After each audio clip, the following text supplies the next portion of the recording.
Hello दोस्तों, स्वागत है एक बार फिर से आपका मेरे चैनल पे लीगल न्यूज 127 में। दोस्तों, आज की वीडियो में बात करूंगी, जैसे आपने मेरा थंबनेल देखा कि पति अपने केस में सबसे बड़ी गलती क्या करते हैं।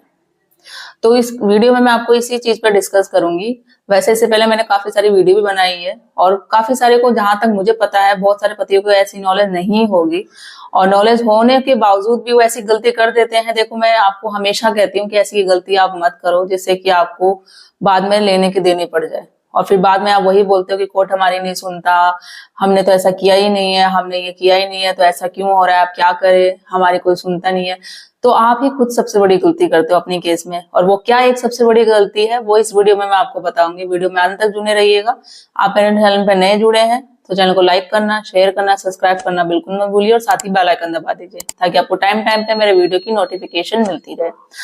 तो चलिए चलते हैं अपने टॉपिक की ओर। देखो, जैसे दोस्त आपको सबको पता है कि पत्नी के साथ कुछ भी हुआ, मारपीट हुआ या नहीं भी हुआ, तो उनके पास एक है धारा, जैसे आप सबको पता है। अभी तो हाल फिलहाल केस चल रहा है अतुल सुभाष का, तो 498 का केस कर दिया, वो कर दिया। ठीक है भाई, मारपीट किया है, घर से निकाल दिया है, ये सारी चीजें कर गया।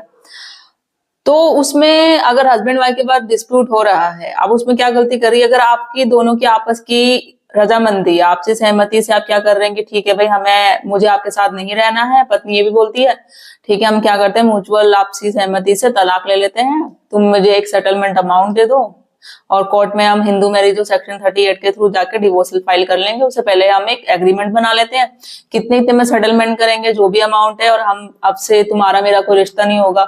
ये हुआ एक म्यूचुअल सहमति से कि दोनों ही हस्बैंड वाइफ परेशान है, वो दोनों नहीं रहना चाहते, उन्होंने म्यूचुअल सहमति से करके आपसी रजामंदी से डिवोर्स का प्रोसेस कर दिया, सेटलमेंट का अमाउंट कर लिया, जो भी है कर दिया।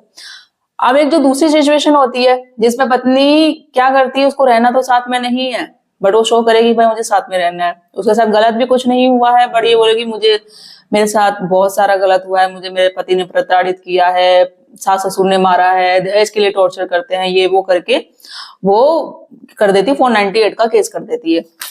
अब क्या करेगी, वो ये बोलेगी कि भाई कोर्ट में सेटलमेंट नहीं करेगी, वो पुलिस में जा रही है, जो भी एफआईआर करवा रही है, वहां पे जाके ये बोलेगी कि भाई ठीक है मुझे नहीं रहना है इनके साथ, आप एक काम करा दो, जो दहेज का सामान दिया था ना, वो 498 में एक एप्लीकेशन दे देगी साथ में, और पुलिस में जाके, थाने में जाके ये बोलेगी कि मैंने जो दहेज का सामान दिया था, मेरे घर वालों ने दिया था, उसको बोलो मेरे पति को कि वापस लाके मुझे देगा। वो एक लिस्ट बना के दे देगी कि ये मेरा सामान है, वो मेरा सामान मुझे दे दे, उसके बाद उसका मेरा रिश्ता खत्म और फिर हम बाद में जाके तलाक ले लेंगे, और ये सारा सामान है ये थाने में आप मंगवा लो, पुलिस वालों को बोलेगी। फिर पुलिस भी क्या करेगी, पति पे प्रेशर करती है, भाई कि ऐसे ऐसे ये लिस्ट आई है, उसने एप्लीकेशन दी तुम्हारी वाइफ ने, जो भी उसका दहेज का सामान है आप वापस लाके ये थाने में जमा कराओ, उसके बाद तुम्हारा इसका खत्म हो जाएगा रिश्ता, फिर आप जाके डिवोर्स ले लेना।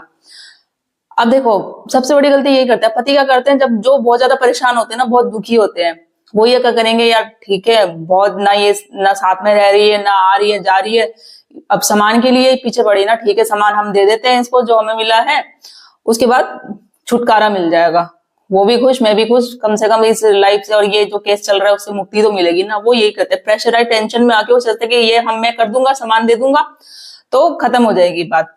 यही सबसे बड़ी, जो आप ये बात मान लेते हैं ना, यही सबसे बड़ी गलती है करते हैं। हमारे पास जो केसेस आते हैं ना, अभी लास्ट टाइम भी आया था, लड़की का आया था केस, वो हमें पता था कि वो नहीं बोल रही है, तो नहीं लड़की का नहीं, लड़के का था शायद केस, तो उसने ये बोला कि हाँ, वाइफ ने ये बोला है कि जो दहेज का वेज का सामान है वो लिख के दे दो और वो वापस दे दो, और एक सेटलमेंट का अमाउंट भी उसने सेम ऐसे ही डिसाइड किया था। तो उस लड़के ने ये बोला कि देखो मैंने क्या किया, सारा सामान दहेज का दे दिया है, सारा मतलब पैक कर लिया है, जो जो मेन चीजें थी सब कुछ मैंने दे दिया, उसको बोलो जो हमारी चीजें थी हमने भी दी थी वो मुझे रिटर्न कर दे, हम उसका दे देंगे वो हमें दे देंगे, तो बात खत्म हो जाएगी। तो उसको समझाया गया कि इस तरीके से नहीं होता है।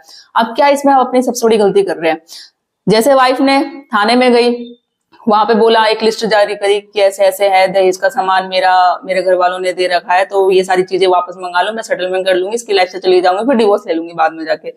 अब जब आप वही चीजें, जब परेशान, वो बोलते हैं ना कि हाँ ठीक है, ये ऐसा करने से फिर क्या हो जाएगा, ये मेरी लाइफ से चली जाएगी, मुझे केस ये सारे मुकदमे वापस ले लेगी, फिर मैं अपनी लाइफ अच्छे से जी पाऊंगा, बस सामान ही चाहिए ना दहेज का, ठीक है वापस कर देंगे। अब जब ये आप हाँ कर रहे हैं ना ये चीजें, आपने क्या किया, ठीक है, सामान लाके थाने में दे दिया लिस्ट में। अब वो जो उसने एप्लीकेशन दी, देखी आपने जो दी है उसने लिस्ट में, उसका उसमें ये कहना था उसने 498 का तो केस किया। 498 का केस कब किया जाता है? दहेज के लिए, जब किसी लेडी को परेशान किया जा रहा है, टॉर्चर किया जा रहा है, उसे मारपीट किया जा रहा है। अब उसने दहेज का सामान कांड करवा लिया, आपने दहेज का सामान लाके उसको दे दिया। तो मतलब उस लेटर के अकॉर्डिंग, उस 498 धारा के अकॉर्डिंग कि आपने ये एक्सेप्ट कर लिया कि आपने दहेज का सामान लिया है, तो इसलिए अब आपको वापस दे रहे हो। आप क्या छोटे कि वो आप पे मुकदमा नहीं करेगी? वो मुकदमा करेगी, जरूर करेगी, दोबारा भी करेगी। और जब कोर्ट में केस जाएगा ना, फिर उससे यही, जब वो आप दोनों पेश होंगे तो उससे ये पता चल जाएगा कि हाँ भाई, अगर इसने दहेज का सामान एक्सेप्ट किया है, ये इसने वापस उसको सारा सामान दे दिया है, मतलब ये इसको दहेज के लिए करता था परेशान। इसके घर वाले करते थे, मारपीट भी करते थे, दहेज के लिए भी टॉर्चर किया जाता था इसको, जब भी तो आपने उसको वापस सामान दिया। तो इसमें आपको क्या करना है कि मैं तो यही आपको एडवाइस दूंगी, आप अपने दहेज का सामान कभी वापस ना दो। ठीक है, अगर वो वैसे आपको मिला है वो, तो वो एक आपकी चीज हो गई। और अगर आपको वापस ही करना है ना, तो आप एक काम करो, देखो जो भी दहेज का सामान होगा, आप तो लिटरली उसको जो भी होगा एक अमाउंट लमसम, चलो 1 लाख कमा लिए, 2 लाख कमा लिए, जो भी है, एक अराउंड फिगर, एक अमाउंट करके कोर्ट की जब सेटलमेंट हो, डिमांड हो, सामान कभी वापस मत करो। उसकी रकम अगर जो होगी, अगर आप देना चाहते हो तो उसकी रकम दो, क्योंकि सामान दोगे वो दिखेगा सबको। और थाने में तो बिल्कुल भी मत दो आप, ठीक है। कोर्ट में जाओ, बाकायदा सेक्शन 13(3) के जो डिवोर्स की जब आप फाइल केस कर रहे हैं, बोलो कि सेटलमेंट होगा, एक अमाउंट होगा, वो मैं दूंगा, ठीक है। दहेज का सामान है, जो दहेज की रकम होगा, वो जो भी एक अराउंड फिगर आइडिया होगा, तुम मुझे बता दो क्या था, और यह मुझे भी पता है कि कितने का सामान होगा, ये मैं वो दे दूंगा। मैं नहीं ला सकता सामान वामान, जो भी एक्सक्यूज दे के आप बोल दो, बट आप सामान मत दो। जब सामान आप दोगे ना, जाके थाने में दे रहे हो या जो भी दे रहे हो, तो आप उससे एक्सेप्ट कर लोगे वो चीज कि भाई आपने दहेज लिया है। तो और वही चीज आपको नहीं करना है, यही चीज जो बाकी सब पति करते हैं ना, यही सबसे बड़ी गलती करते हैं। क्योंकि 498 का जो केस लग रहा है वो दहेज के लिए ही लग रहा है, और उसने, आपकी वाइफ ने वो तो एप्लीकेशन दे दी और उसमें सारे दहेज के सामान भी लिस्ट कर दी, और आपने वो एक्सेप्ट करके वो वापस दहेज का सामान दे दिया। मोस्टली पति यही सबसे बड़ी गलती करते हैं कि केस से मुकदमा हट जाए, पत्नी से छुटकारा मिल जाए, चलो वो वापस सामान कर देते हैं, बस मुकदमा भी हट जाएगा, पत्नी भी लाइफ से चली जाएगी, हम लाइफ से टेंशन फ्री हो जाएंगे।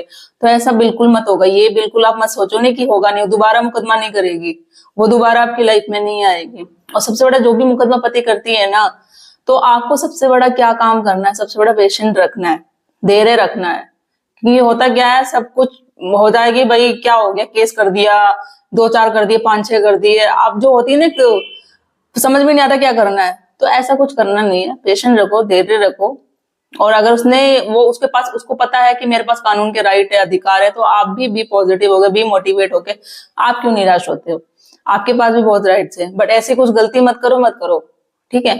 आई नो कि ऐसे कुछ अभी जो है अधिकार पति के बर्थ अभी कानून ने बनाए नहीं है, बट कुछ ऐसे हैं जो हमें कुछ नहीं करना चाहिए, कुछ राइट्स हैं। किस बहस, मतलब जो कानूनी लीगल कार्रवाई, कि आप कोर्ट के बाहर मत करो, थाने में ये चीजें मत करो, जो कोर्ट है लीगली प्रोसेस है, कानूनी लीगल के थ्रू वो सारी चीजें करो।